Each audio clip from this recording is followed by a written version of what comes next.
உங்க சமையலறையில நச்சுக்கள் மறைஞ்சு கிடக்குது, அது என்னன்னு உங்களுக்கு தெரியுமா? நாம தினமும் இந்த விளம்பரங்களை பார்க்கிறோம். சூரியகாந்தி எண்ணெய், சஃபோலா எண்ணெய், கனோலா எண்ணெய், உதயசூரிய சூரிய அஸ்தமன எண்ணெய். எல்லாரும் அதை வாங்கி பயன்படுத்துறத நமக்கு ஆசையா இருக்கு. ஆனா அவங்க எப்படி சுத்திகரிக்கப்பட்ட எண்ணெயை உருவாக்குறாங்கன்னு உங்களுக்கு தெரியுமா?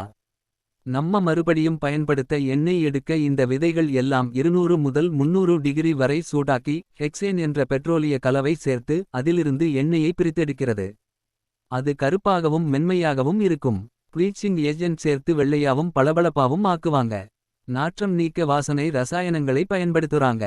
கடைசியா ஒரு சுத்திகரிக்கப்பட்ட எண்ணெய் இவ்வளவு சுத்திகரிப்பு செய்த பிறகு நமக்கு மார்க்கெட்ல விற்கப்படுது.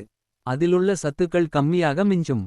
அதுல இருக்கிற சத்துக்கள் எல்லாம் நம்ம உடம்புக்கு ஒமேகா 3 கொழுப்பு அமிலங்களும் ஒமேகா 6 குறைவாகவும் இருக்கணும். துரதிர்ஷ்டவசமா சுத்திகரிக்கப்பட்ட எண்ணெயில நிறைய ஒமேகா 6 கொழுப்பு அமிலங்கள் இருக்கு. அது நாள்பட்ட வீக்கம் மற்றும் இன்சுலின் எதிர்ப்பு, இதய வலி அபாயம் அதிகரிக்கும்.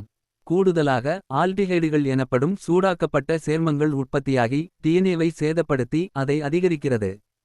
புற்றுநோய்க்கான ஆபத்து அதிகரிக்கிறது. எனவே உங்கள் சமையலுக்கு சுத்திகரிக்கப்பட்ட எண்ணெய்க்கு பதிலாக குளிர் அழுத்தப்பட்ட எண்ணெயை விரும்புங்கள்.